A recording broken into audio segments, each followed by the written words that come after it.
நம்ம எந்த வேலை செய்யறோங்கிறது முக்கியம் இல்லைங்க.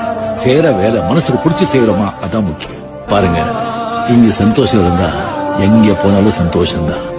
இங்க சந்தோஷம் இல்லைன்னு வச்சுக்கோங்க, எங்க போனாலும்